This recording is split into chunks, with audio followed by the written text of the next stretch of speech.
There is a space in my heart where I find the truth. I find me in you, a truth beyond what you may see now. But when we are one, we bring more good about. No matter who or what you call yourself or where you come from, yeah. There is a place in this world with open arms right now. Welcome to love, welcome to peace, welcome to our community. Be who you are, let your light shine. We're so much more when we unite. You are welcome here. You are welcome here. I see with new eyes, allow and unfold, embrace and let go, trust the flow. There's a freedom in love when you follow your heart. Together we are stronger than we could ever be apart. No matter who or what you call yourself or where you come from, yeah. There is a place in this world with open arms right now. Welcome to love, welcome to peace, welcome to our community. Be who you are, let your light shine. We're so much more when we unite.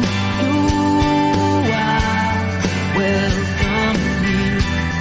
You are welcome here.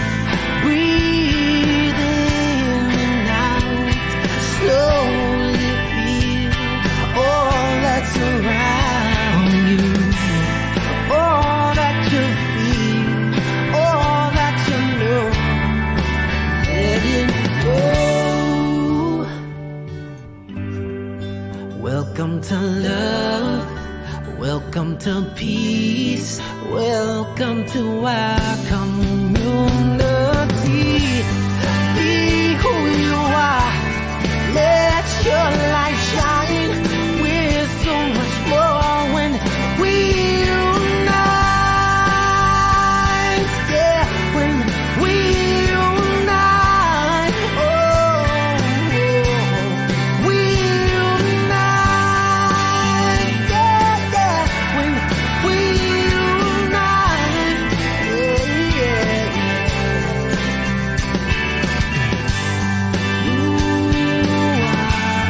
welcome here. Love is welcome here. Peace is welcome here. You are welcome here.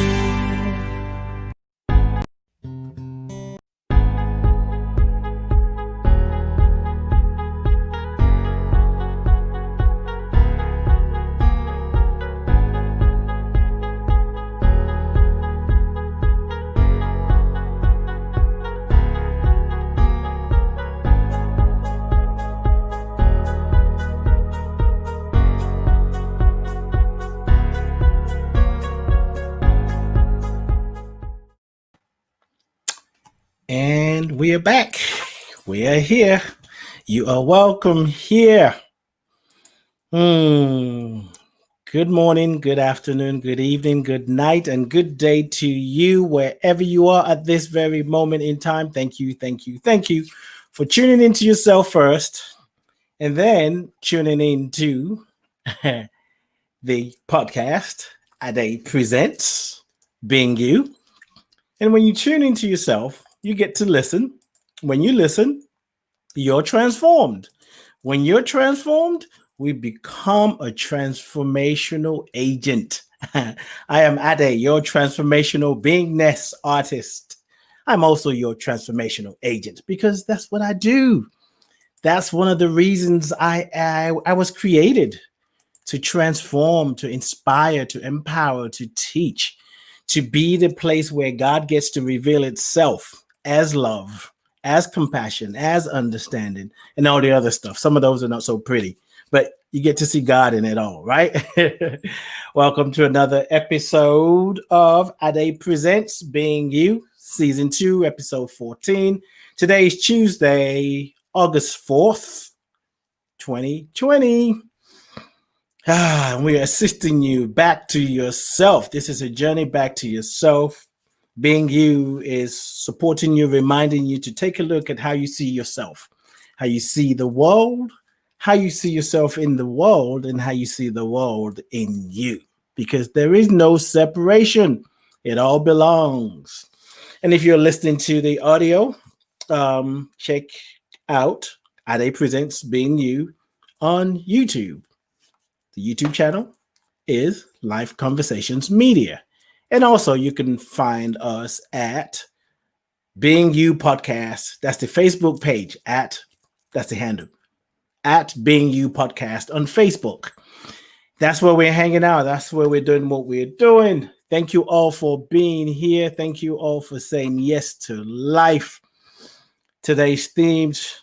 Oh, okay. Thank you, India. I was like, what is that? That looks weird, but because I didn't do it. So that's right. Being You Podcast on Facebook. You can also find Being You Podcast on IG. So if you go there, go to Instagram, IG, and look for Being You. And, you know, my picture is the nature looking one. You might find another one, but I'm sure you can tell the difference. Yeah, I'm sure you can. But if you really want to look for it specifically, it is being.you.podcast. But once you type Being You Podcast, iTunes would do the rest. How's everyone doing? How are you feeling? Let us know. Share in the chat room where you're listening from. Maybe even start a watch party, because we're talking about something that we are all dancing with. And I'm not going to say too much about it because I can say too much sometimes. I think I have a way of looking at myself like that. But I can tell you now that the topic is generational trauma, which is also known as intergenerational trauma or transgenerational trauma. All the same. And Rev D's here. Rev D's here. I have come to learn now when Rev D is joining me and I start researching and thinking, I'm going to ask her this, I'm going to ask her that. And I hear this little voice saying, dude, you know Rev D's going to take you so deep. You have to come up with questions on the spot. So I have a little bit of easy focus about it. Like, okay, I got my questions, but she's going to answer all of it the first 5 minutes. And then I have to be an interviewer and say, okay, God, what else do I ask? But that's what I love, because I get to grow with the show. I get to grow with my guest. And Rev D is definitely somebody just when I think I got it. And it's like, yes. And I'm like, okay, more studying to do. She's in the house. Everything is fine. Let us know where you're listening from. I'm going to bring Rev D on. I'm going to read a little bit about her bio, just to give you an idea of who she is, what she's about. Reverend Deborah L. Johnson is a lifelong social justice activist with a passion for healing social, political, and cultural divide. Founder of Inner Light Ministries, board member of the Pachimama Alliance, and founding member with Michael Bernard Beckwith of Agape International Spiritual Center. She's the author of The Sacred Yes and Your Deepest Intent. You've heard me say it. Go get a copy if you don't have it, because it's the prescription and the medicine for times like this. I promise you, if you don't have it, those of you that have it, you know what I mean. Let me bring on my friend, my mentor, my midwife, my doula, looking good, and she's doing all this stuff, and she shows up like, "Hey, woke up like this." Hey, Rev D. Hey there. It's nice to see you. It's good to see you. And welcome to everybody from wherever you are, whatever time that it is. That's right. That's right. Whether it's live or archive. To find Rev D, her website address is, well, I'm not going to give you a home address, so you're only going to get the digital thing. You know, I ain't going in that kind of party. Okay, just in case. To find her online, DeborahLJohnson.org. Deborah with an H and an L. Deborah L. Johnson.org. On Facebook, you can do handle is at Rev Deborah Johnson. On Instagram, it's the same, Rev Deborah L Johnson. And Twitter is at Deborah_Rev. But you can find her. She's everywhere, really present. And I'm grateful that she's here to take us deeper into places that has been waiting for us to show up. So Rev D, you know, I was thinking about this a few days ago. Like the last few months, when you joined me here, it almost feels like I haven't seen you in like 6-7 months. It's like something about these days are just so stretched out. Yeah. I'm like, well, she was here about 4 or 5 weeks ago, because I think we had 5 Tuesdays last month. How have you been? What is going on in the world? What have you been creating? Well, you know, it has been something. And we are in an evolutionary growth spurt. Yes. There's an energetic vibration that's sped up. And, you know, we've been feeling this now for the past few years, and it just feels like it's kind of gotten off the chart now. With my own spirit letters, it says it's almost a ratio of 1 to 4. Where 1 week can feel like a whole month. Yes. And a month can feel like a whole quarter, like a whole season ago. Yes. You know, Yes. It's like if this were summer, it's like, well, shoot, I didn't talk to you since spring. Okay. It feels like that kind of a something. Yes. Yes. You know, in my own life, I've been saying this, and it really is true, that since COVID and a few other things in my personal professional life, and around Inner Light and our center, it's like all my plans have been shattered. All of them. But my dreams are coming true. And that feels so good. My dreams are coming true. And there's so many exciting things that are going on. And one of the things that I'm most excited about is a real launching of my Letters from the Infinite series on a whole nother level. I've been teaming up and working with Diana Van Zant, who's been using my work with her classes, and now bringing me in to those classes, and she's going to start bringing me on some of her podcasts. And it just feels good. There's so many things that have been happening. That, and you know, since the George Floyd murder, there's been this kind of awakening in consciousness, and I've been doing an awful lot of training and speaking on social justice and what do we need to do to end racism and all of that. And there's been a receptivity in these past few months that, quite frankly, I haven't seen in my lifetime as a trainer. It's good. It's good to see. Yeah, it definitely is. All right, let's jump in. Let me just acknowledge those in the chat room, because we're streaming on 3 different platforms. So I don't see all the comments. Quali, nice to see you. Ruth is in the house. New Jace is in the house in New Jersey.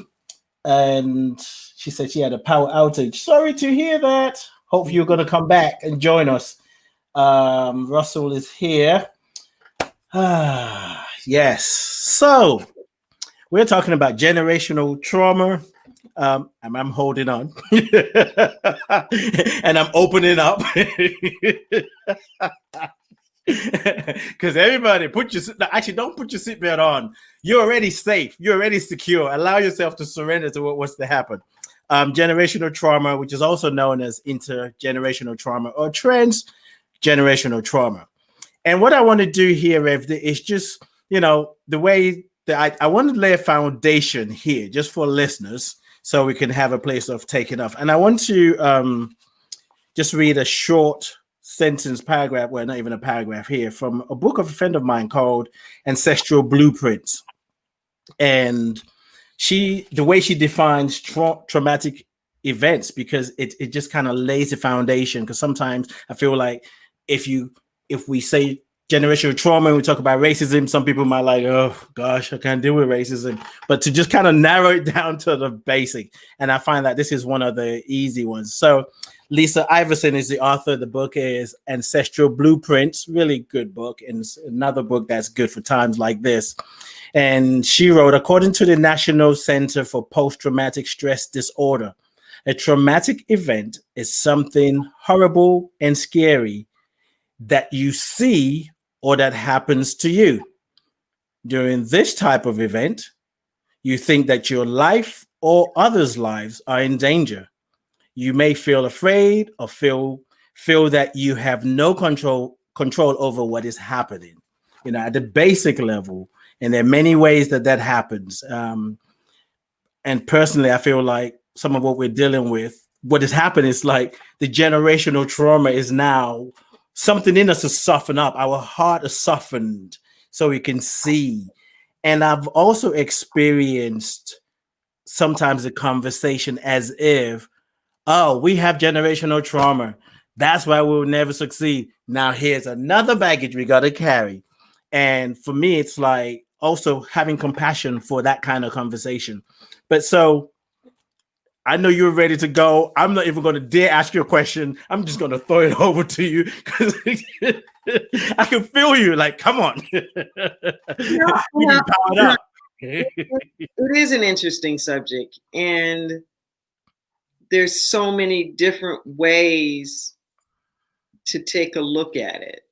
So in my mind, I'm kind of parceling it out. Let's just say.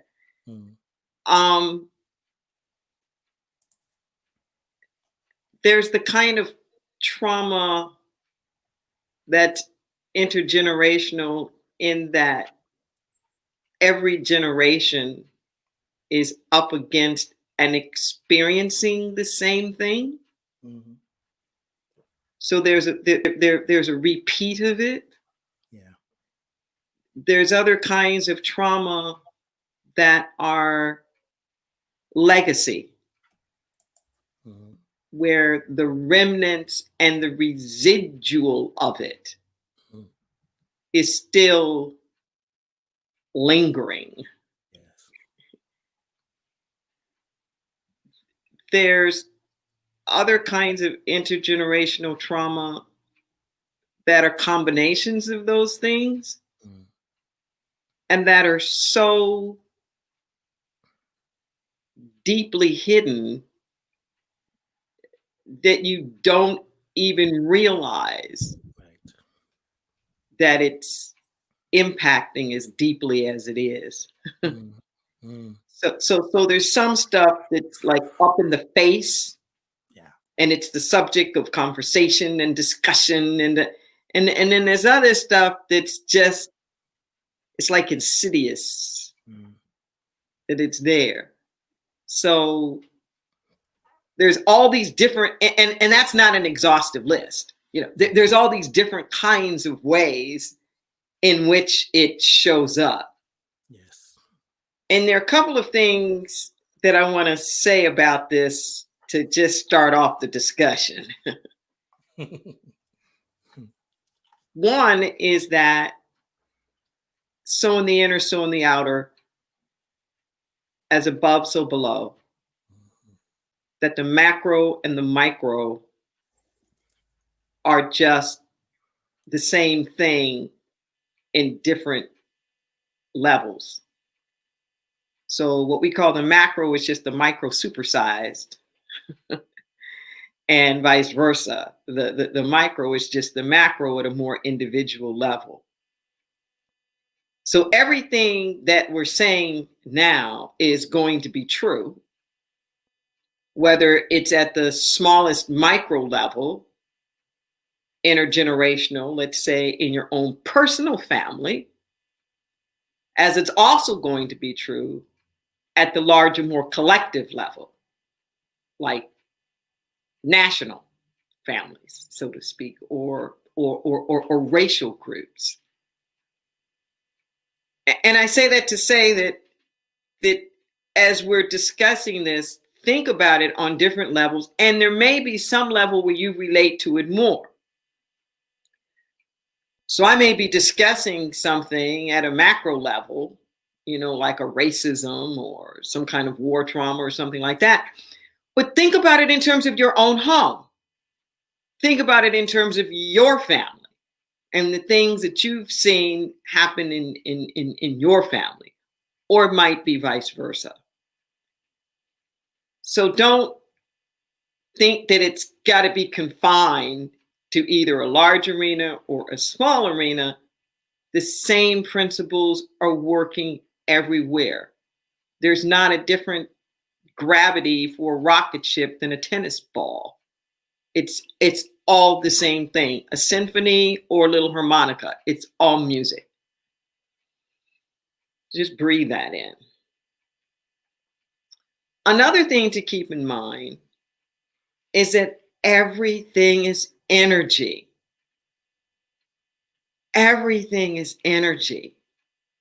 Energy is neither created nor destroyed. It only changes form. Why is that important? It is important because we don't get rid of anything. There's nothing that's gone or done, so to speak. It may not be outwardly expressing, but that doesn't mean that it's gone. These days we talk about the cloud. And it just amazes me how everybody's trusting and storing all of their data and all of their information in this cloud. They don't know where it is. They don't know where to find it, but they are trusting that when they need to retrieve something, yes, it's in the cloud. Okay, well, this cloud is replicating consciousness. Mm-hmm. This cloud is representing life. Mm-hmm. And it just amazes me that people think I'm like, woo, when I start talking about the ethers and consciousness and everything's energy, but they accept it for the cloud. And pay for the cloud. Exactly. They don't have access to all of their life to the cloud. Yes. Here, take it. Exactly. So, and I can wipe it off here because I know it's safe. I can always get it later in the cloud. Mm-hmm. This is how it is in consciousness. Mm. This is it. Everything's in the cloud. Mm. Nothing's lost. Mm. And anytime you want to tap into it, it's there. But I'm going to put a little spin on that. Even when you don't necessarily want to tap into it, it's still there. If you resonate with it. Mm-hmm. Let that sink in for a moment.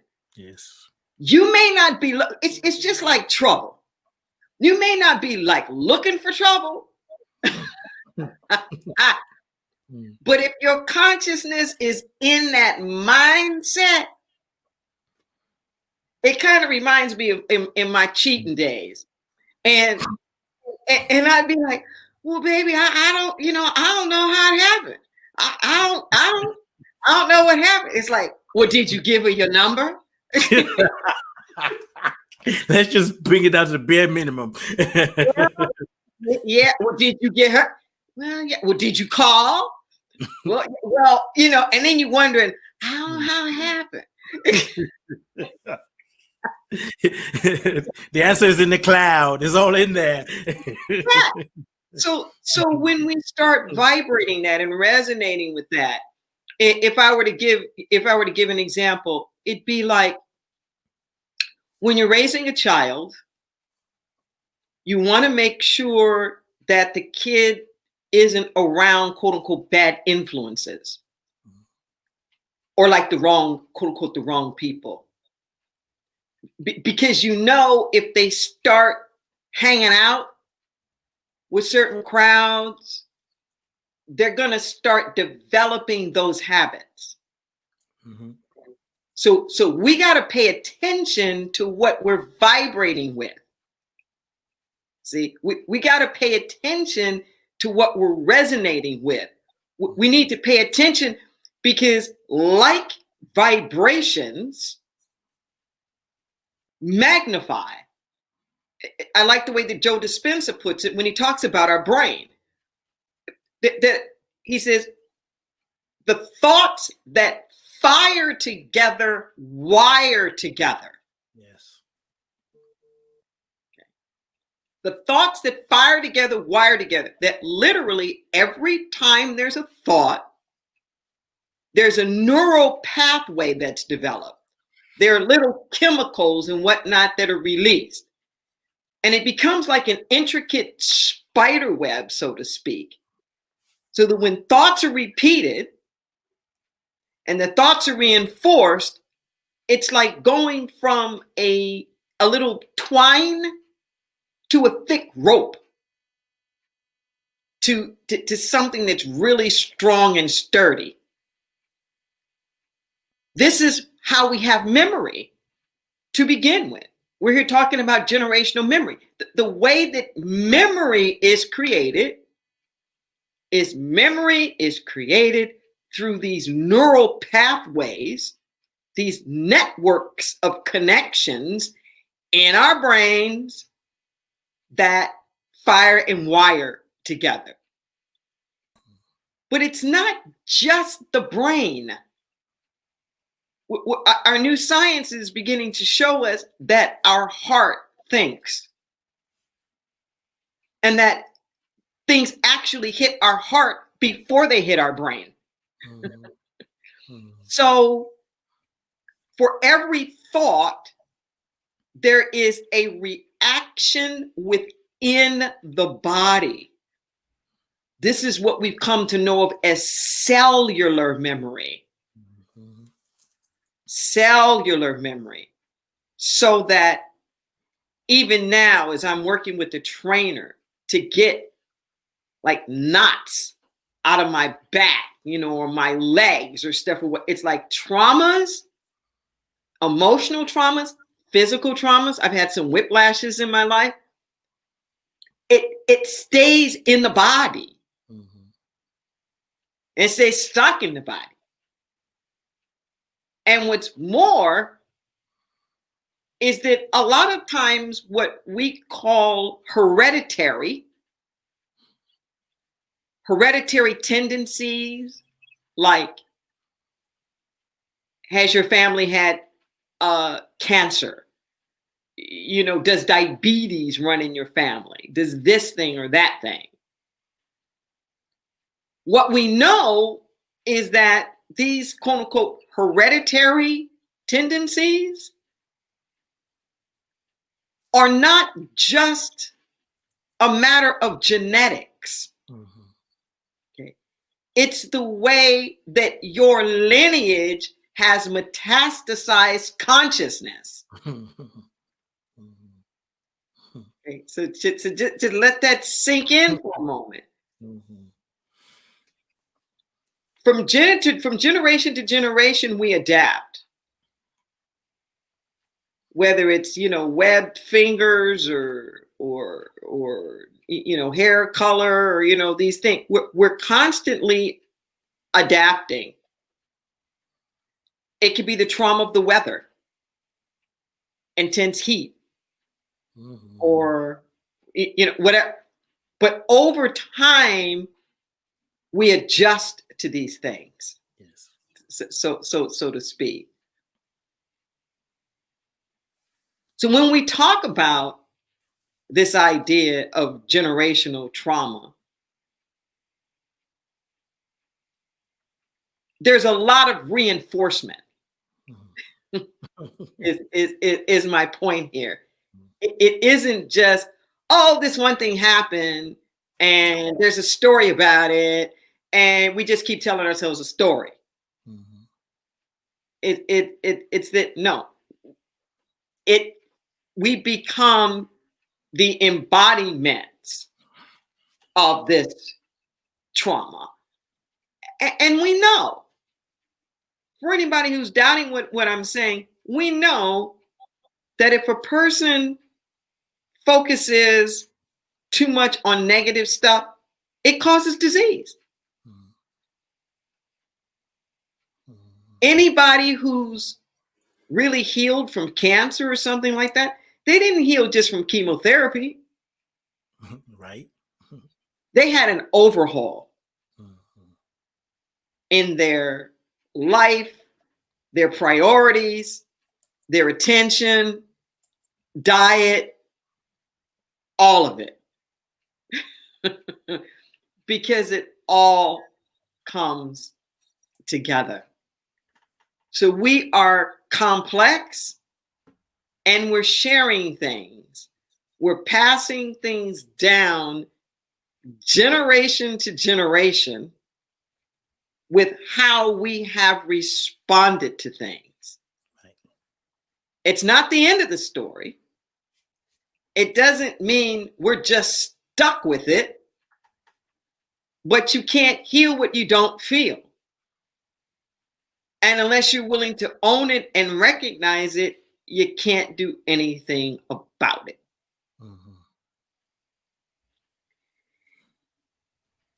So when I talk about this thing about like things being in the cloud, to really heal generational trauma,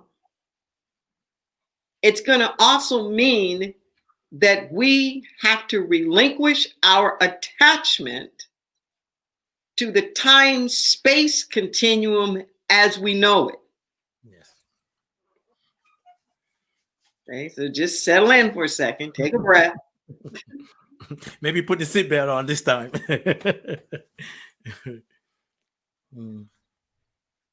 It's just a construct. I know it's ruling our lives, but any good scientist will tell you there really isn't such a thing as time like we know it. So when I say that we have to move beyond our time-space continuum, the part I'm most specifically referencing is this notion of the past, the present, and the future, as though they are mutually exclusive. There is no so-called past, just present, and just future. Everything is energy. And what we call now is a convergence of this. What we call, quote unquote, now is an integration of the so-called past, the so-called present, and the so-called future. The analogy that I use with this that I think helps people get it is the analogy of a seed. Okay. What we know with the seed is that each after its own kind.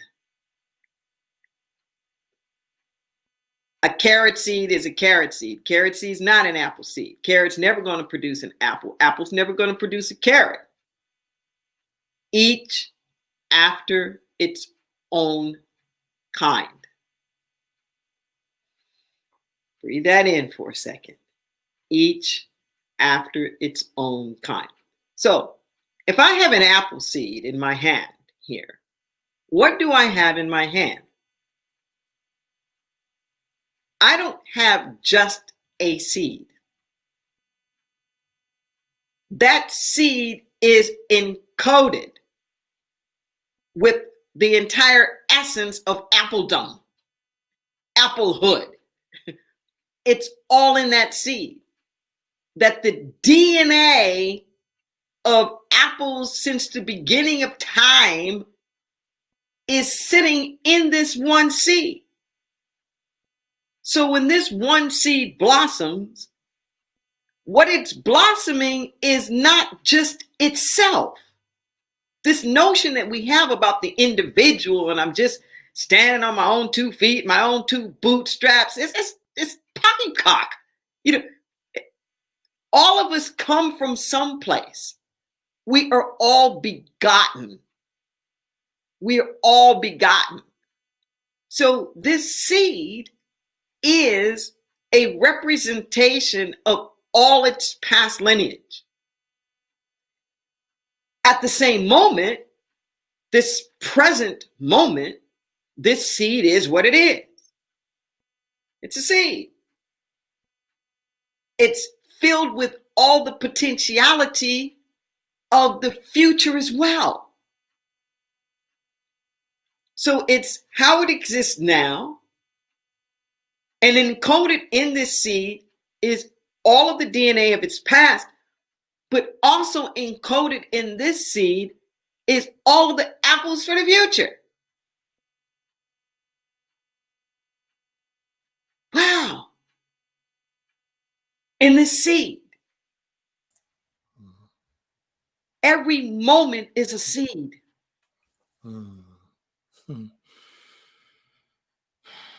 Every moment is a seed. Every moment is filled with the cloud up until that point, with everything that's going on in the present around all of that, and the potentiality for the future. It's all in there. Now, I know this has been a very long-winded intro, but I feel like our inability to understand these things is what prevents us from being able to understand or react to generational trauma. When we don't get that everything is energy. When we don't get that things metastasize into form, that consciousness takes place into form. And just like it's going to your individual consciousness, it's going to manifest in your individual body. At the collective level, it's going to manifest in our collective body. Whether it's our body politic, our economic body, like whatever that is, it's like we have a societal health. Yes. Just like we have a personal health. It's all here. It's all happening at the same time. And if you're dismissive, oh, they need to just get over that. Or, you know, why are they still talking about you? You don't get it. You're not understanding how the mind or energy works. Yes. Take a breath.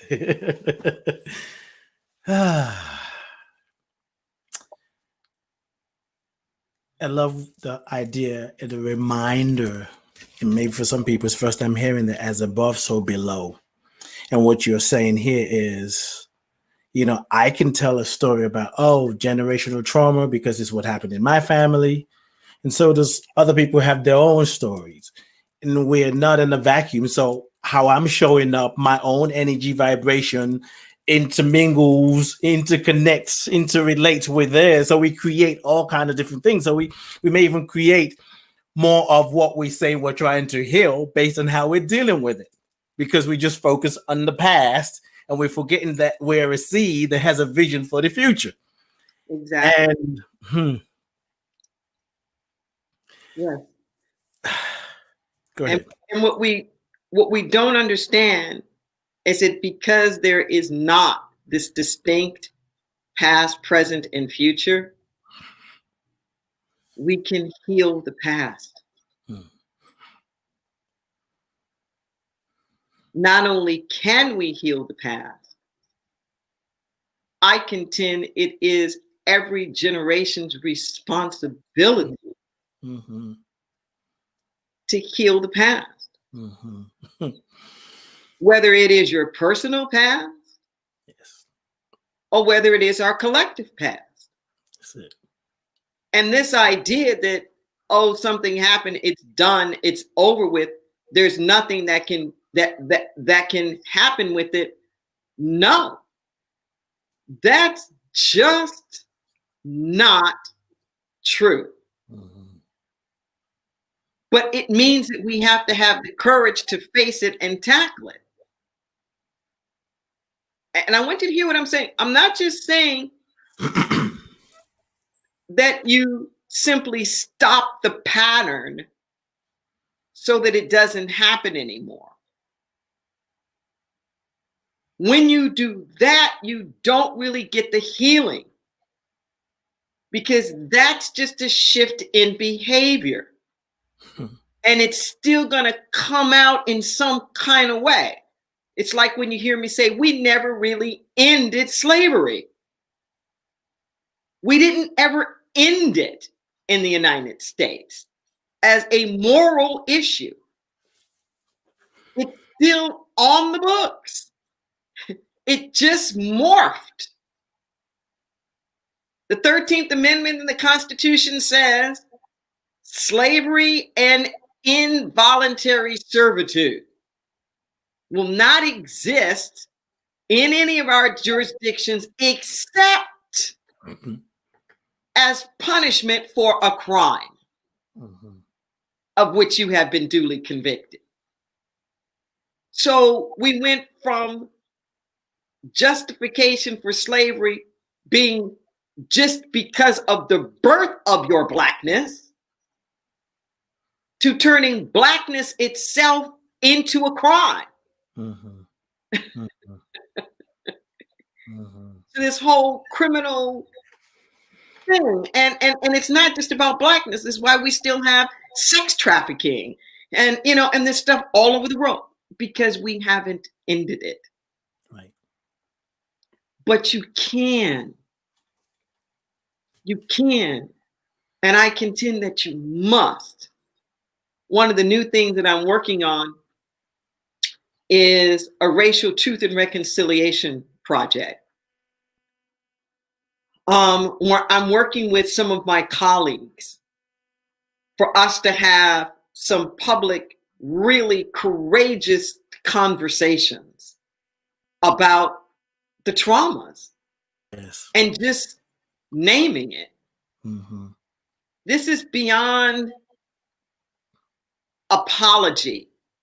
When people hear truth and reconciliation, they think it's, all it's my fault, and I'm gonna get beat up, and I've got to take all the shame and the blame and whatnot. No, it's like going to couples counseling.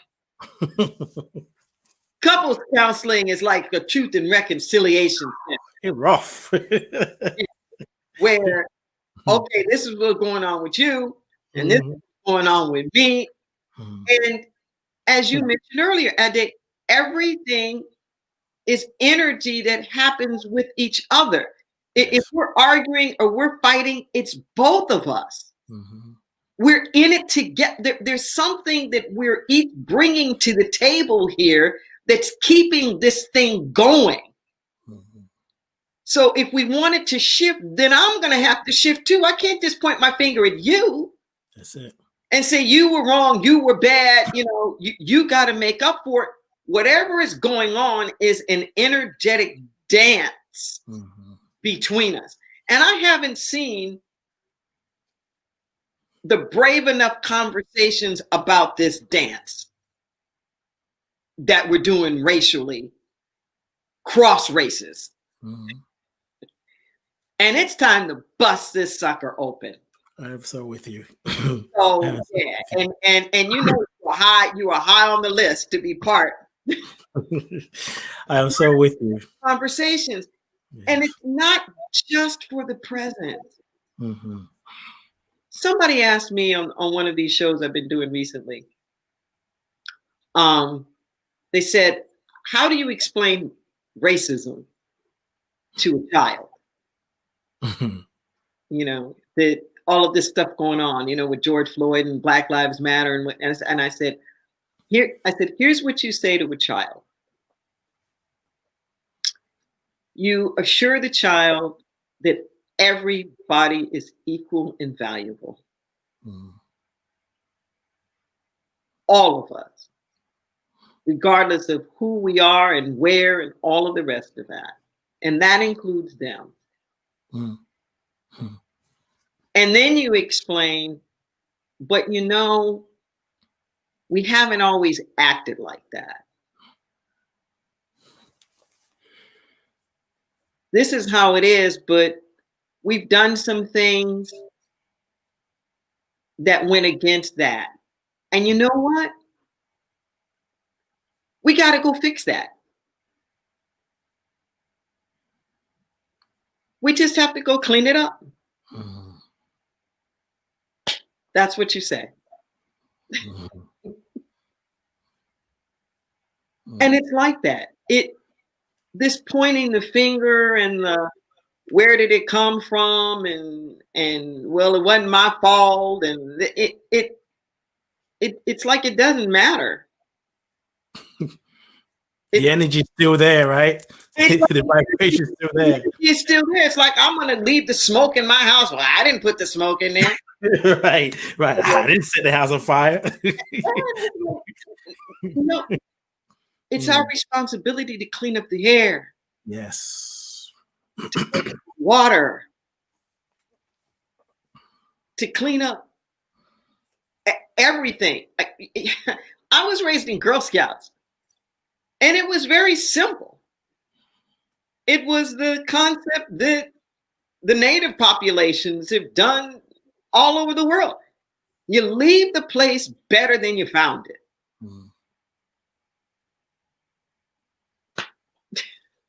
It ain't that deep. It's not complicated. Yeah. And that it's your pleasure to do it. You're not just putting some false boundary on how much I'm going to do and how much is my responsibility, and well, I didn't do it, and don't look at me, and like I didn't do it and I didn't do it. It doesn't matter, because we're all a part of it. Totally. We're all a part of it. So if we want to get beyond these generational traumas, it means that we're all going to have to assume responsibility for the fact that they're there.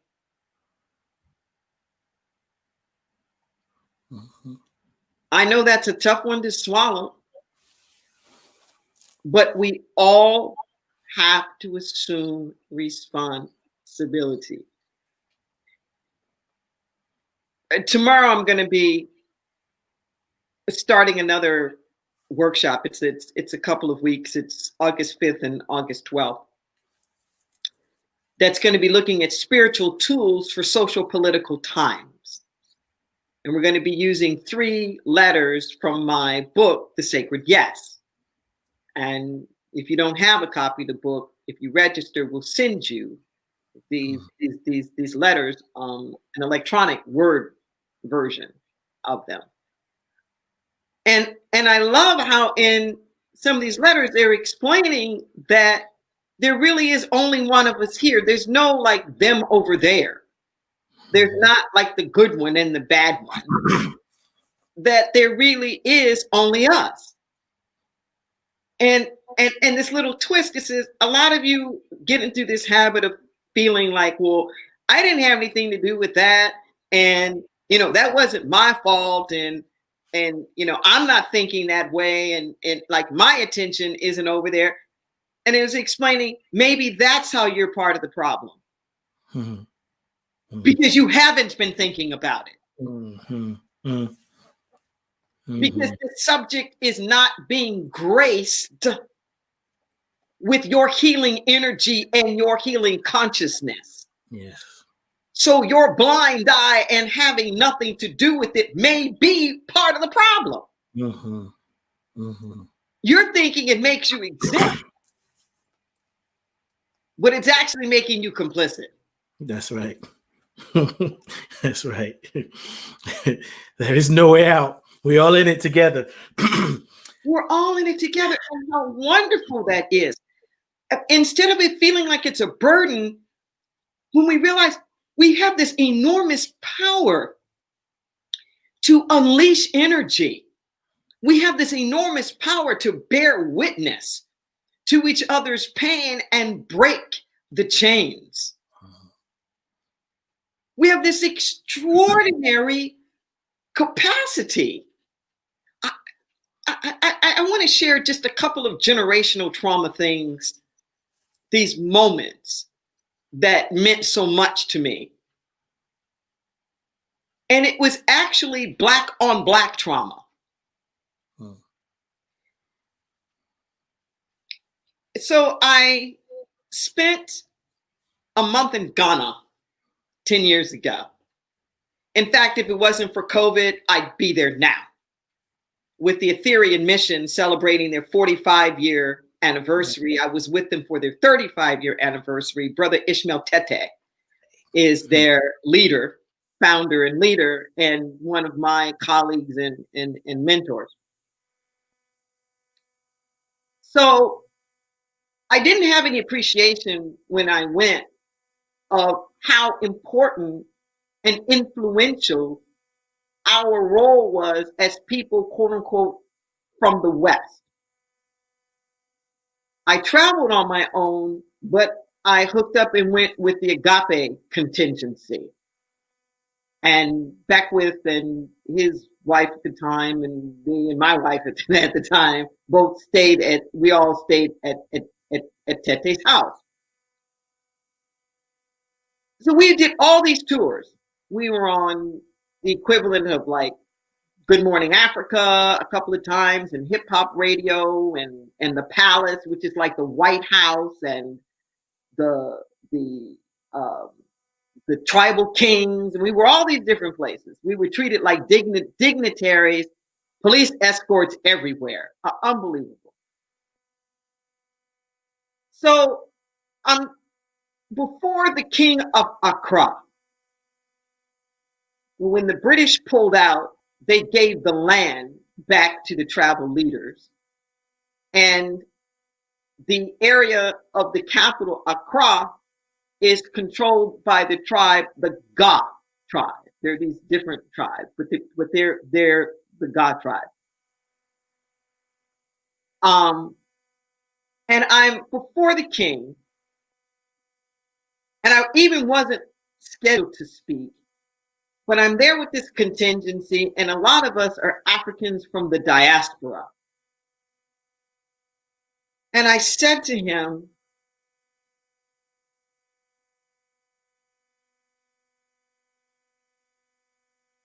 sometimes we feel like a motherless child.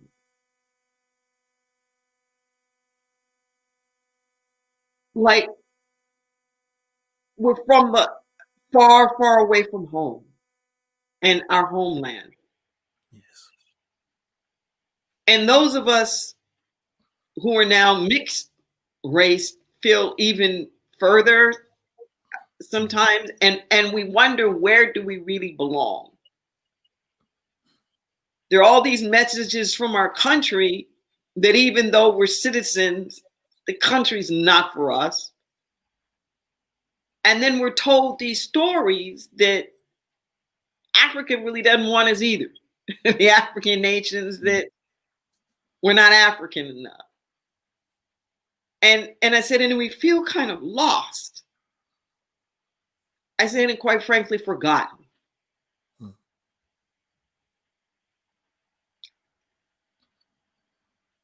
I think his name was King Takatawa, if I'm not mistaken.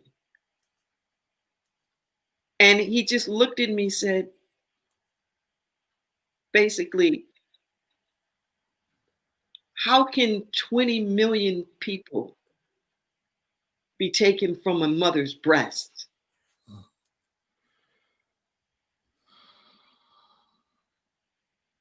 That were lost.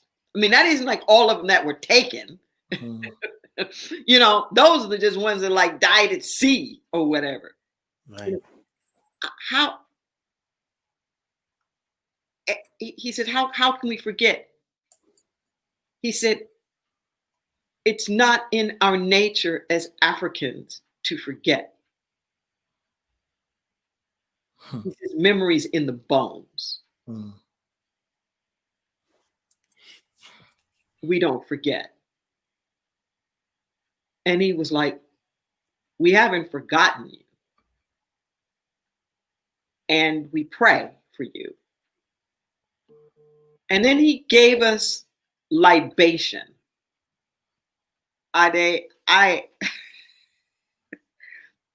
stuff had to be 1500 proof. That woo!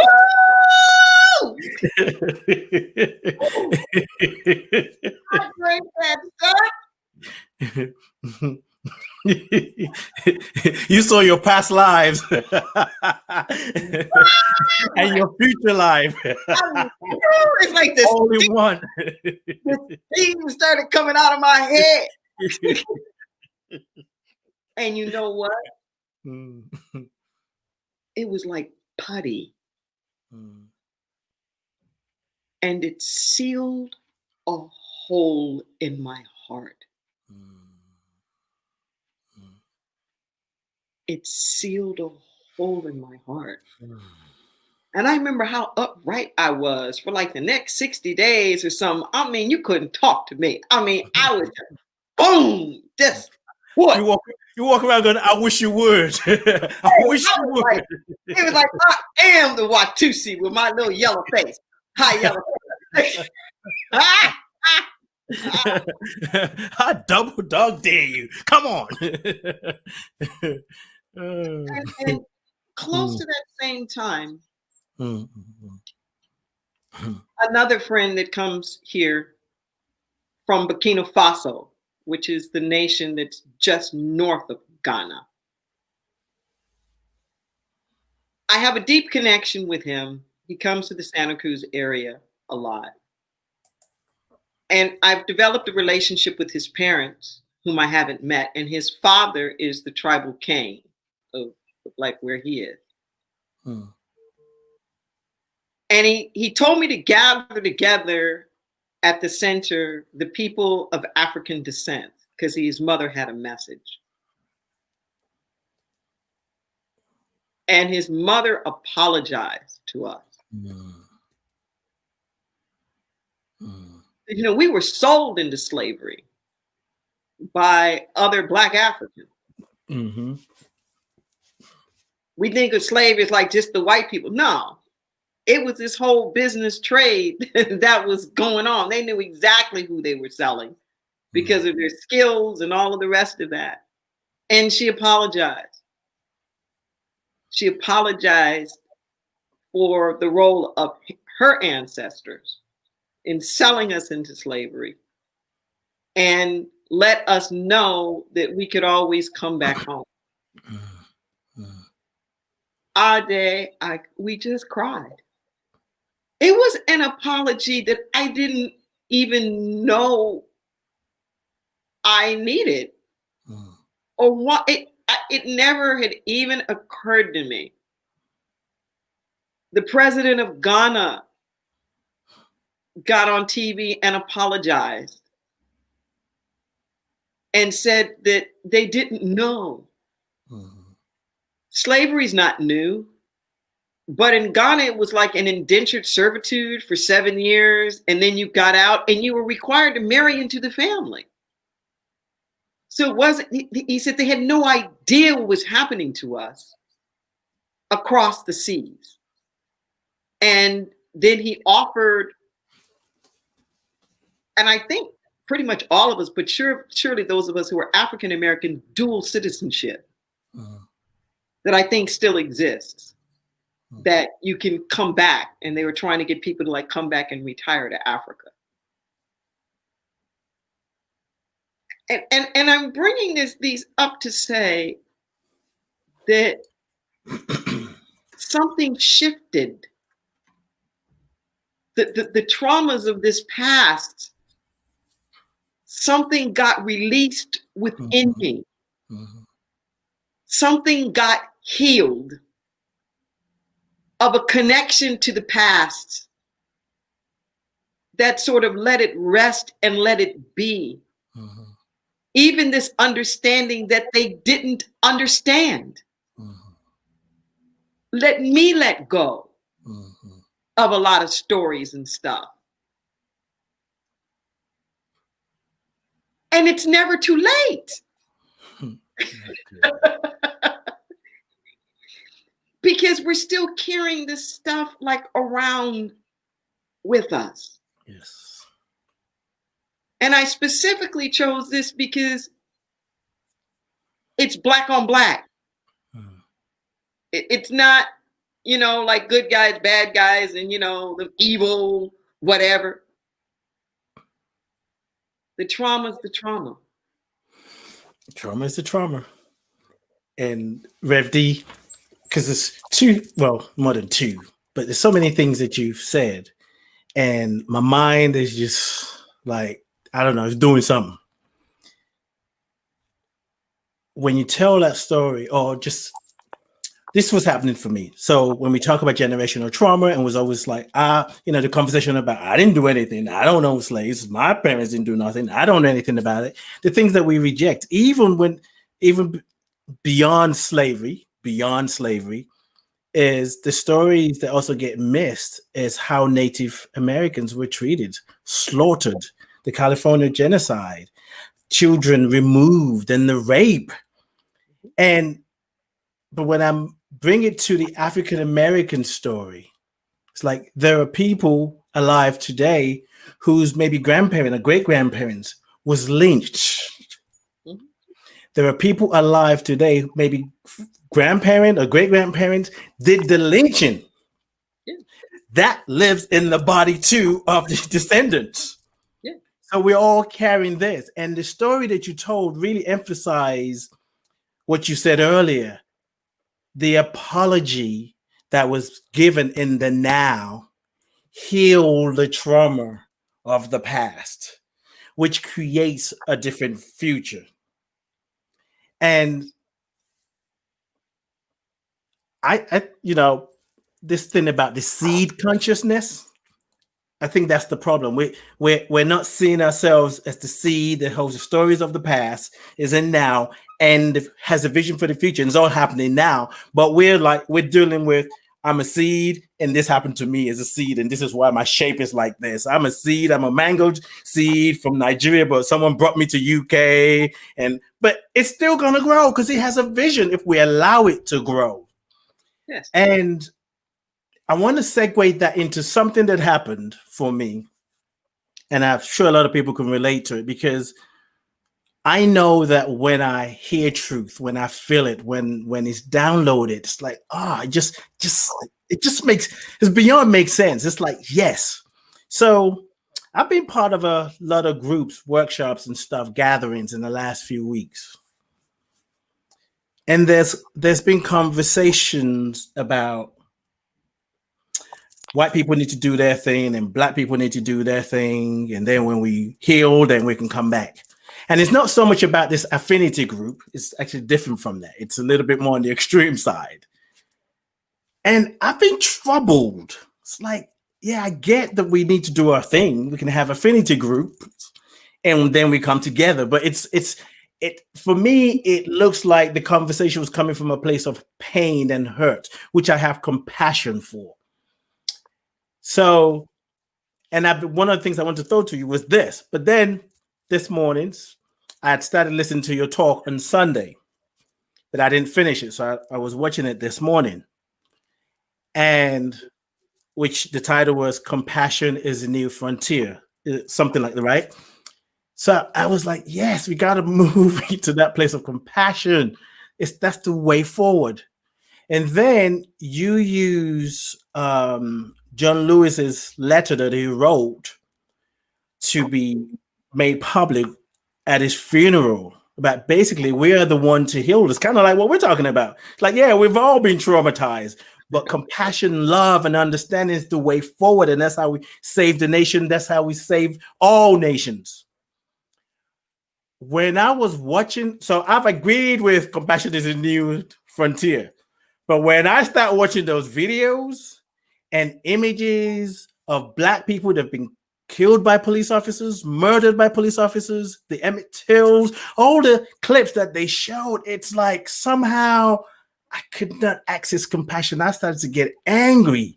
And it was like the trick. Well, I got angry and I couldn't really, in my own understanding at that moment, move into a place of compassion because I'm thinking, how can you do this to people because of the color of their skin? And as I was wrestling with that, I just heard, now you understand why some people have issues with moving into, the oneness consciousness, not the spiritual bypass. Well, we are one. Why can't we just get along? But the real work, because it takes real work to embody the oneness. And I found that it was hard for me to really sit into compassion with what was done. I was more angry than anything else. Yeah. I know it's not just me. How do we integrate in moments like that? Thank God I'm aware of it. I became aware of it. How do we integrate the vision of the future, the truth that reminds us that compassion is a new frontier, and we must be willing to forgive the oppressor. And at the same time, side by side, the things we're observing is just like, I can't, I don't know how. But here's the thing.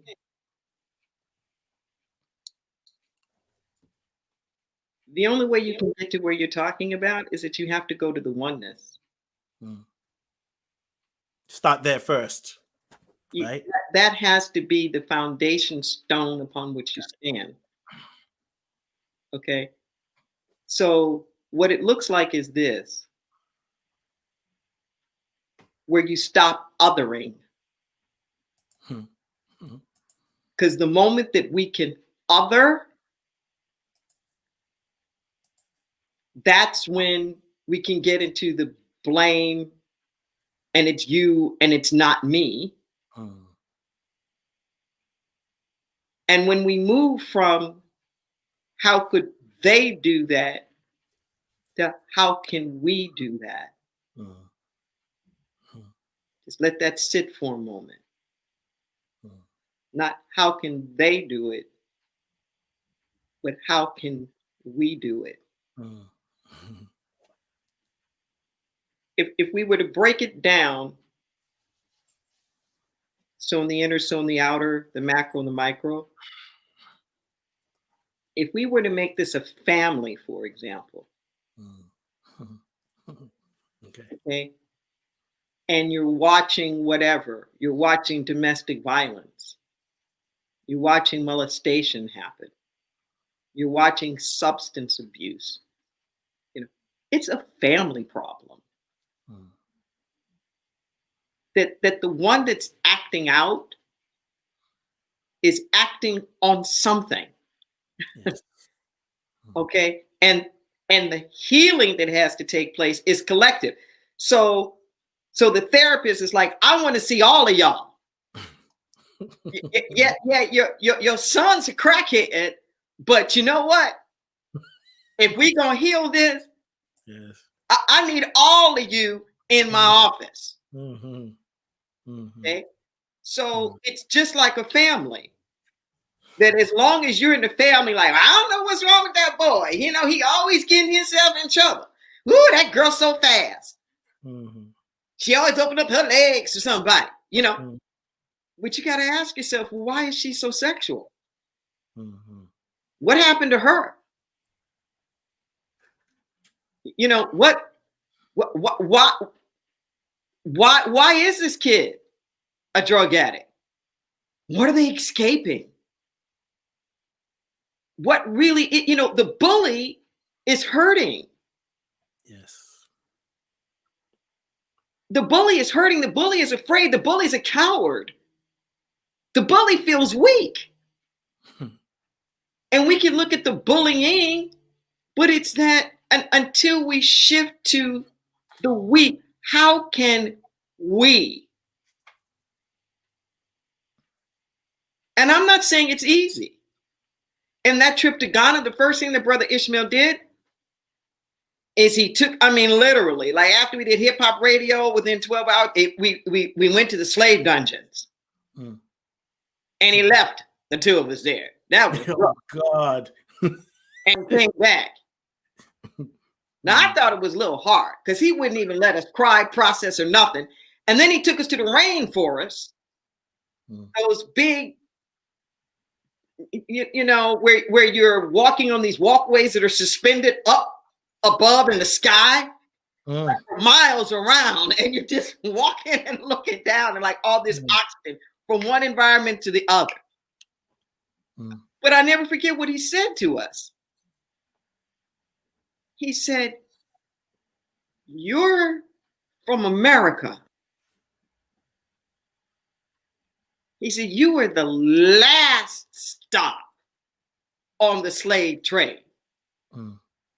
You are the descendants of the survivors of the survivors." Yes.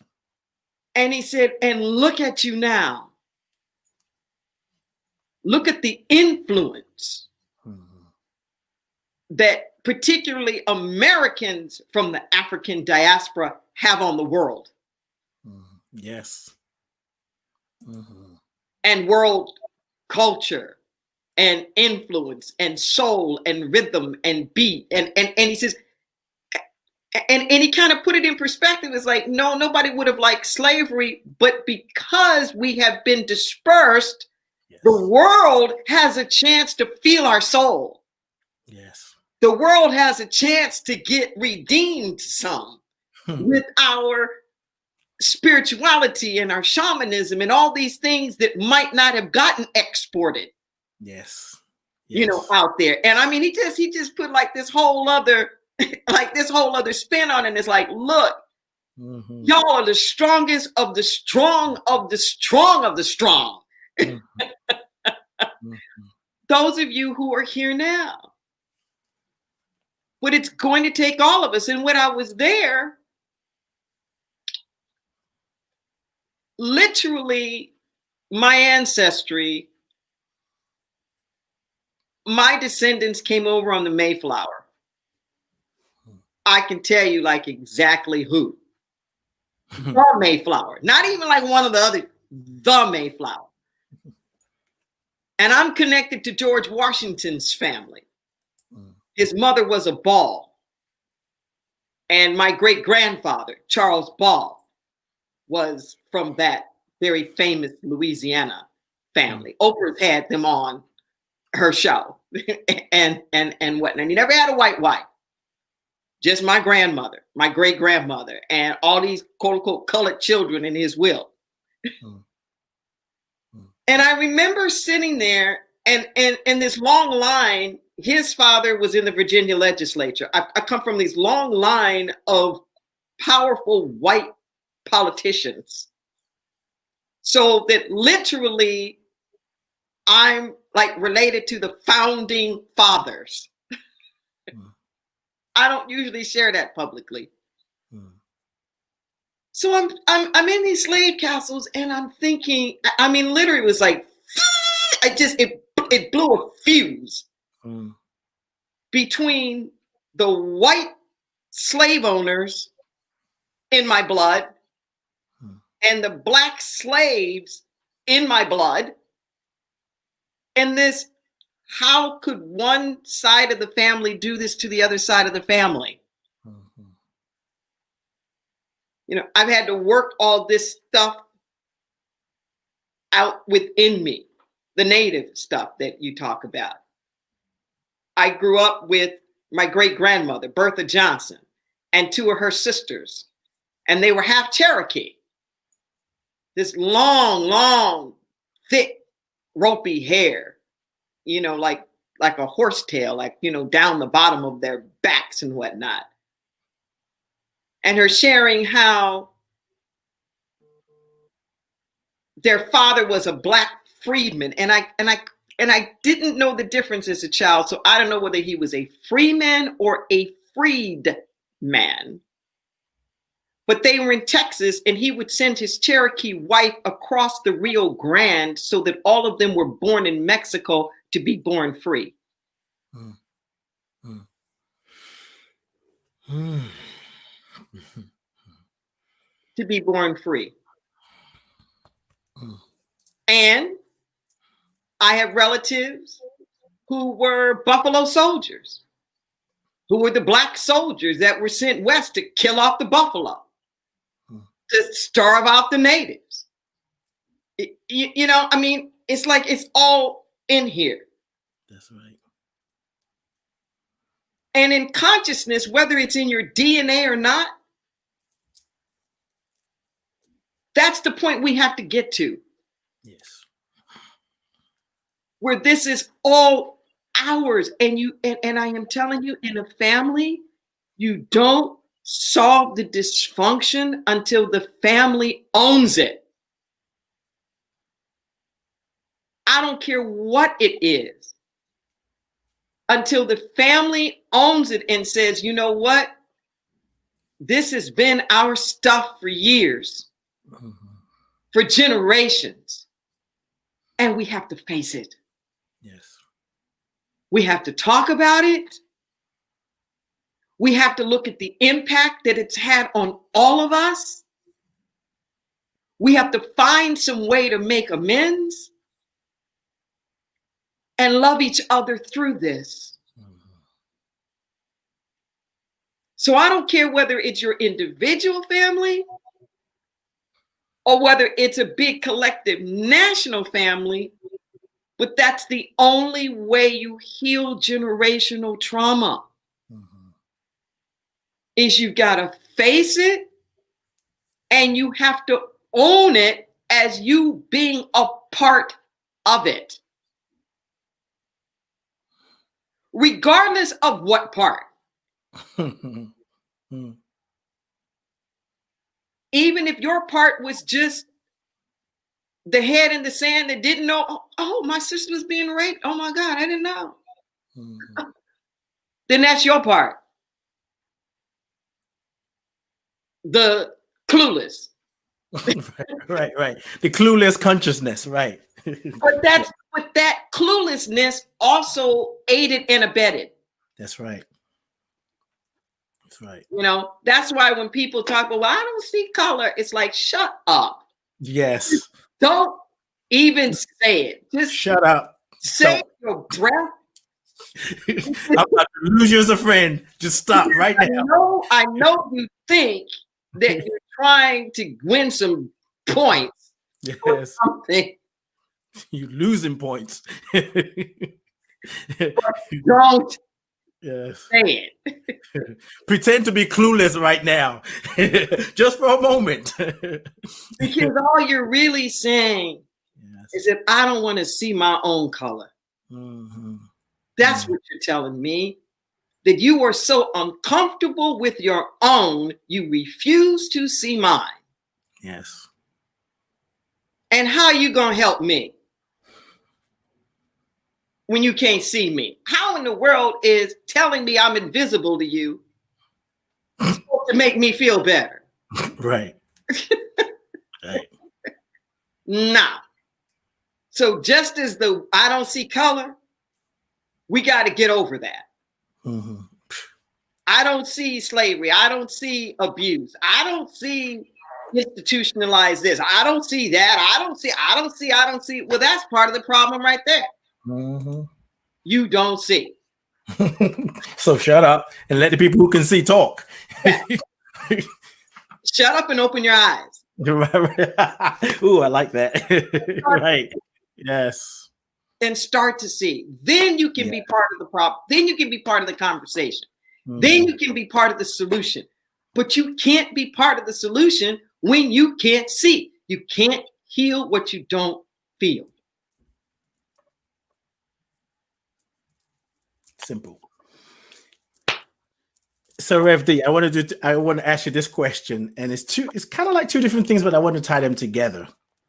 So one of the things that just maybe triggers me a little bit more than a little, is something that I'm trying to be transparent here. I'm trying to be.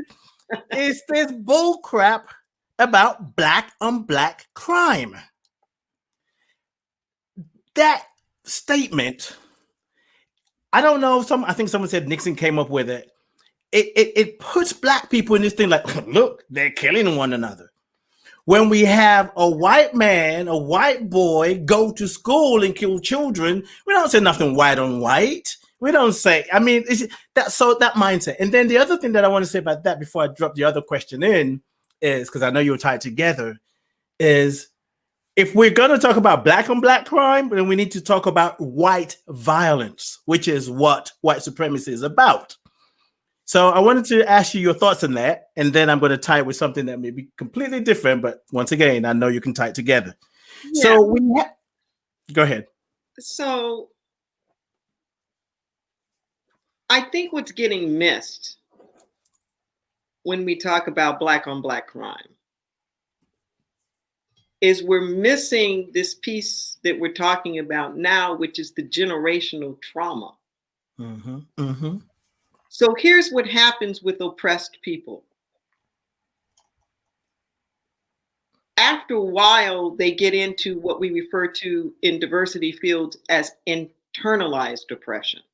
Yes. What internalized oppression is, it's when you start thinking of yourself and treating yourself the way that the oppressor would treat you. And that's when the ism is at its maximum efficiency. Is when the oppressor doesn't have to lynch you because you're so busy lynching each other and doing his work for him. So I do want to raise the alarm about this quote unquote black on black crime, because this is new. This is new. We weren't killing each other before. When we were back in the plantations and back close to the land, we weren't violent against each other. But now that we have gotten into these urban environments, and now that we have gotten into this like competitive thing and not viewing and seeing the sanctity of each other's lives, then we become a tool of the oppression and the trauma. And then you eventually become what you don't forget. Yes. So there is something, I think, to be said about it, but I don't think that the issue is with the Black folk so much as it is that it is symptomatic of something else. It is the evidence. It's kind of like what ends up happening is that when there's pressure put on something, it breaks at the weakest point. So if you have a table, for example, that has legs and four corners, and you keep piling bricks and bricks, it's going to snap. But it's not going to snap on the ends. It's going to snap in the middle, because the middle is the point that doesn't have the support. So when we come up against these times in society where there's all these pressures that are building like one on top of another on top of another, the ones who snap in society are the ones that have the least amounts of support underneath them. But they're snapping because of the weight of all of the other stuff. That's right. That's where they're snapping. You know, it reminds me of that old rap song. I forgot the guy who did it, but he's like, "Don't push me, cause I'm close to the edge."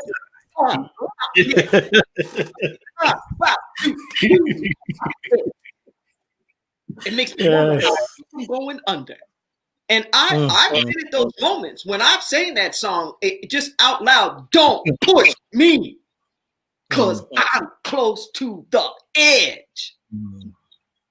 So you take these people who are close to the edge and you keep pushing them and pushing them and pushing them, bam! And then they snap. And then we want to look at what's wrong with them. They're just acting it out. You can have parents who are divorcing and arguing. They may not hit each other, but their children will.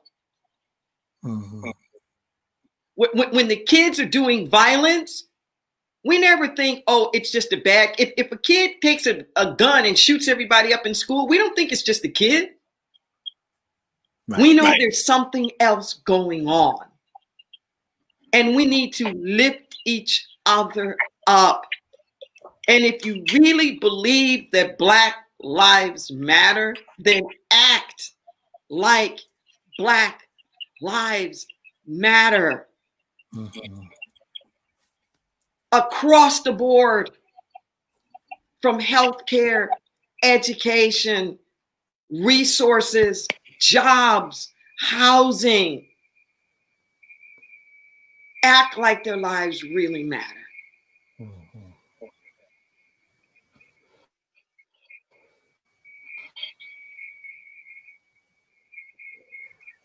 Thank you for tuning in, letting me know that I didn't need to combine my two questions. You get some echo, I don't know why. So I think this is going to be the last question. So collectively, we have a family member who is traumatized by trauma of the past and won't shut up. Just doing the most stupidest thing in the world. Wait, you got to say that again. You said collectively we have a what? Can you hear me? Now I can.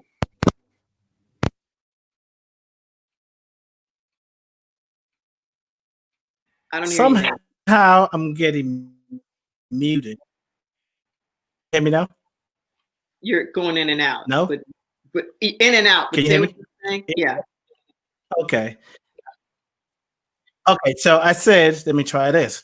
So we have a cousin globally is running mom and doing all kind of crazy things, known as Donald Trump. And so when we talk about this, being able to see from a we perspective, election is coming up in America. He's talking about delaying it and just doing all kind of things. They're just sending kids back to school when, you know, it's not having a fuller debate, a conversation, looking at different perspective. In being able, we feel what we feel. How do we deal with that kind of family member so that we can heal collectively? First off, we must switch that perspective. Okay? Donald Trump could die today, and that doesn't mean we're going to heal. True. Donald Trump is not the problem. Donald Trump is a magnifying glass. He's just allowing us to see it. Donald Trump didn't put himself in office. Donald Trump was elected. And there's still a constituency base that's been keeping him in power. There's too much attention being paid to Donald Trump as a person. If he gets out of office in the next few months, we're still left with us. All the divisiveness, all the rancor, all of it. We haven't healed.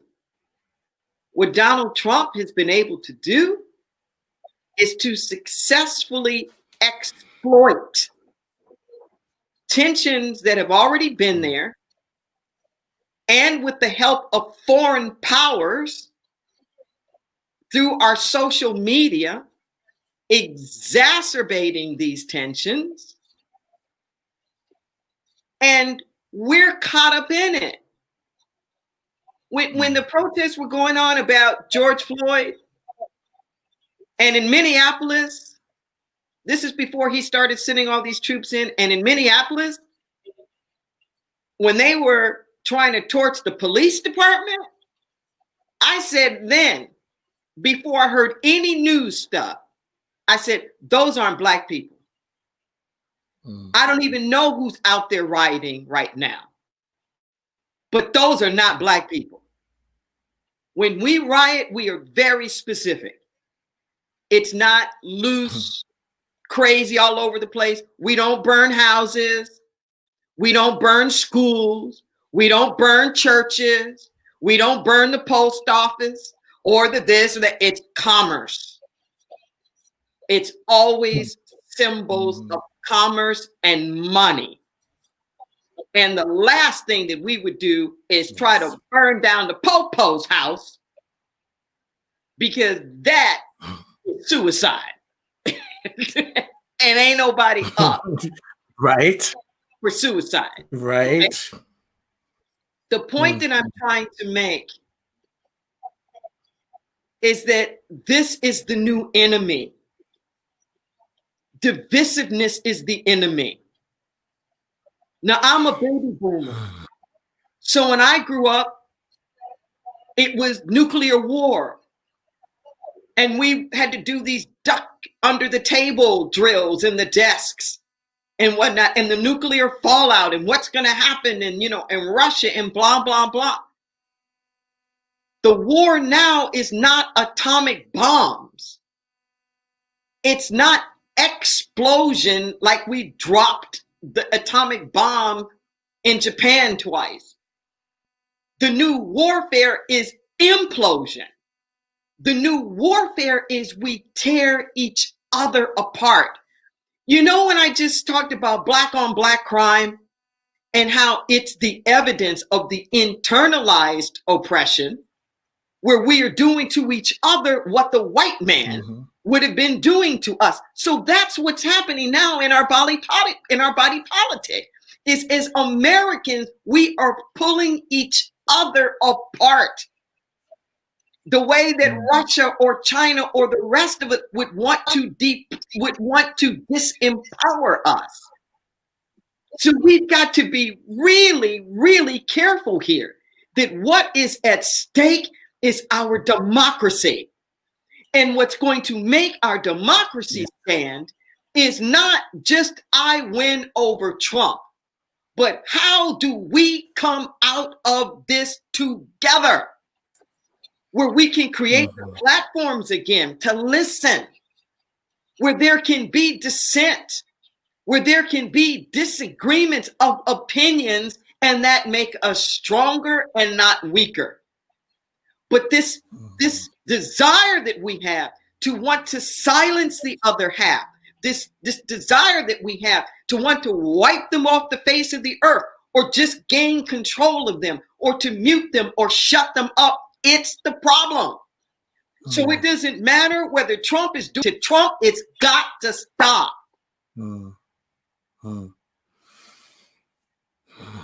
Got to stop. Democracy is an action. Democracy is an activity that requires civility, tolerance, and compassion. Where there is room enough for even the most dissenting voice to still have freedom and protection. So we have to switch this around. I'm going back to that model of the family. This is like trying to save the family now. How does my family come out of this hole? So that the abuser, the abused, the raper, the drug addiction, the whole, we got to be like grandma trying to save the family that's disintegrating with all of its stuff. No, getting rid of Trump is not going to save us. Now, he got to go. Don't let's not get it twisted. Let's not get it twisted. He got to go. Right. But him leaving is not the panacea. Especially the way that he's playing it out now for his millions of disciples to keep the torch going.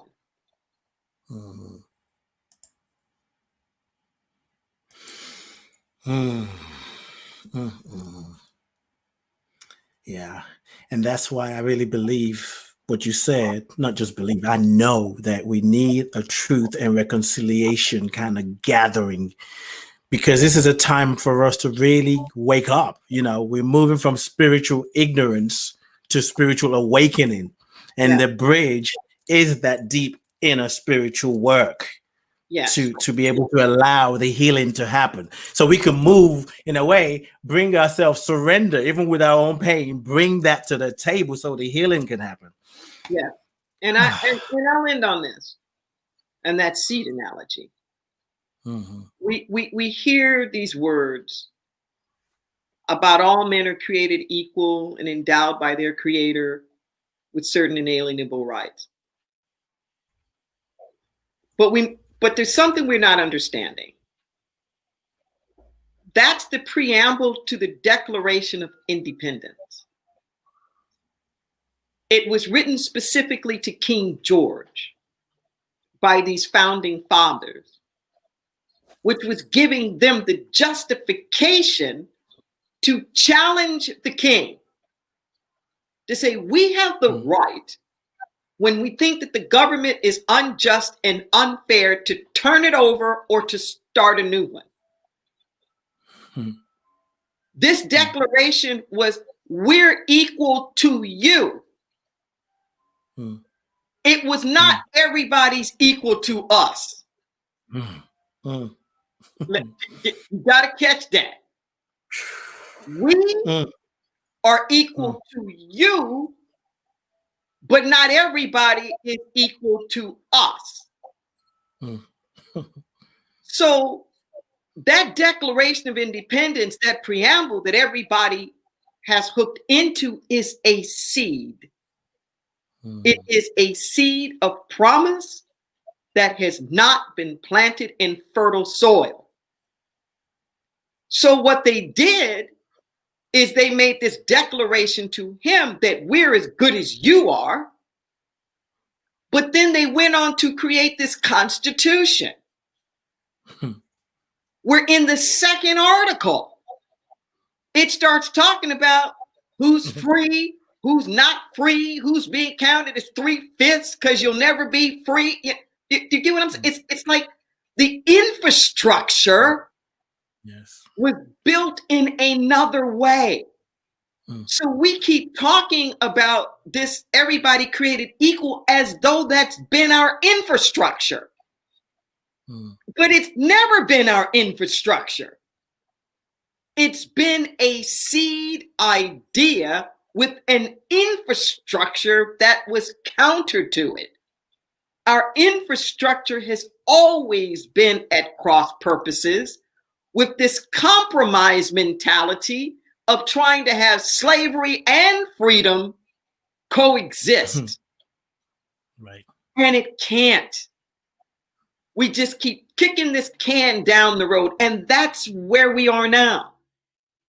This divisiveness that you see now, it's the same thing. If you take a look, I saw a map when Obama was elected, and they did an overlay of red and blue states for his election with 1850 pre-Civil War, slave states, free states, and it was the same map. We have not moved. The Confederacy is still alive and kicking, and folks are still fighting for those monuments because that consciousness is still there. We never finished the Civil War. We're still in it. Right. So it ain't about 45. This is generational trauma. It is intergenerational trauma. And we're going to keep playing it out generation after generation until we finally own it. That it's not the system broke, or this is the system. That's right. Newsflash. We can quit. Oh, I don't know what happened. I don't know what went wrong. No, it didn't go wrong. This is the system. It's doing exactly what it does. And until we can get out of la land, that it should be anything else other than this. Carrots come from carrot seeds. This is it, but it doesn't have to stay this way. That's right. And that's where we can come in with the new vision. But it's not going to change as long as we're blaming this one and blaming that one, and it's Trump and it's Black Lives Matters and it's this one and it's Russia and it's this one's a hoax and it's the virus. Cut it out. It's all of us. And until I can claim everyone as a part of me, and everyone equally is part of this nation, and leave no one behind.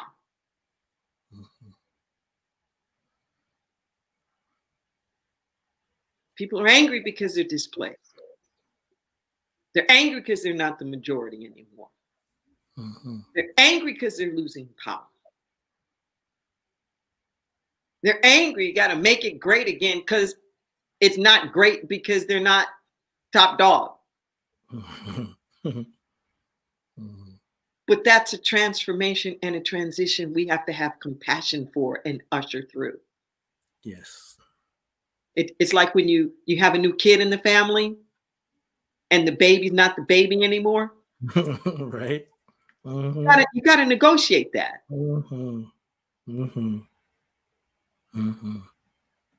So we got to get beyond all this sibling rivalry and all this stuff that we're doing.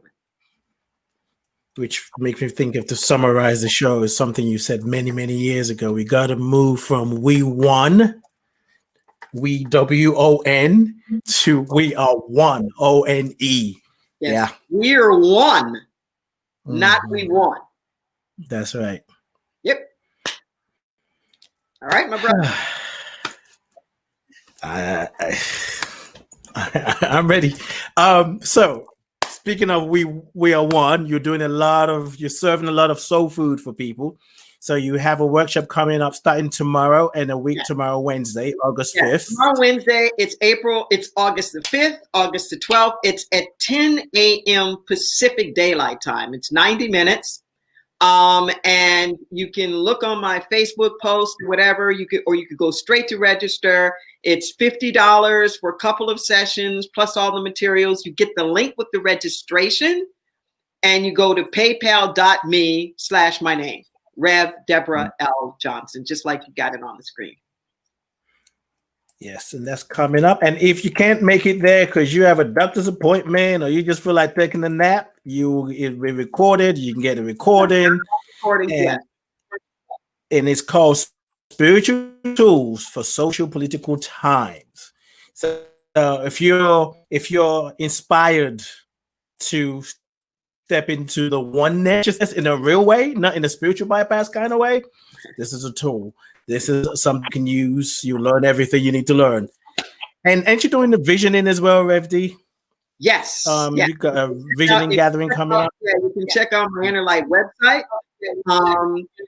Starting tomorrow, and there's 3 times throughout this week. It's visioning for us as a larger community. You know, where do we go from here now with this virtual world, and where do we want to stand, and who do we want to be?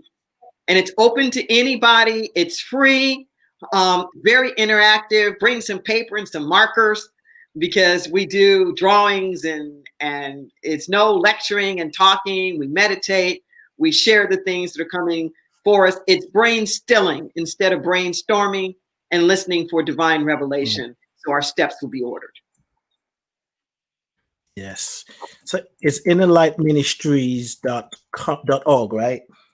Well, either one will get you there, but try the .com, because we're transitioning some sites right now. Transitioning.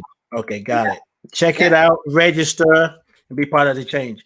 Rev D, I love you. I love you too. I love you. Thank you very much. Peace and blessings to everyone. And I know that we've been talking a lot about the USA, and you might be coming in from other places of the world, but trust me, principle is principle. The same kinds of issues will be relevant to wherever it is that you are. Truth is universal, and it will set you free. Yeah. You may piss you off first, but it will set you free. Thanks, Rev D. All right. Take care. Ladies and gentlemen, we're going to release this conversation. I don't have to add anything to it. I'll just be overdoing if I try. Thank you all for being here. Thank you for your comments. Thank you for living the truth, for saying yes to life. I want you to know that I love you. I bless you. I appreciate you. And I thank God for you. If there's anything here that you caught that shifted your consciousness, that made you go, oh, wow, never thought of it that way. Well, the way to make it a habit is to do something that aligns with that new thought. You put action behind it. If it was an aha moment, put action behind it. There's no point having an aha moment and not doing anything with it. We're releasing the show. This is John Stringer coming up next, as he reminds us that we are welcome to the house of love. You're welcome to your own heart. Thank you, India, for doing what you do behind the scenes. Thank you, New Jays, Kwali, Carol, Eleanor, I think it is. Let me see if I go back over here. Yeah, Kwali, Eleanor. I saw Rosu earlier. Annette, if I missed you, just don't take it personal. And if you do, forgive me. Okay? Thank you. Peace and blessings. See you on Thursday. I was going to say see you next week. Those of you who don't know, I have a new show called Ade Presents The Heart of the Matter. This is where I sit with a guest who joins me, and we get to do some soul work to get to the heart of the matter of what is hindering them, what they're hiding from, or supporting them to really surrender and say yes to what wants to be birthed. Every Thursday, what time is it? 6 p.m. Eastern, 11 p.m. UK time. Join me, and you can go to the Facebook Being You podcast Facebook page to see the ones I've done in the past, so you get a flavor for it. It's time to go. Peace and blessings.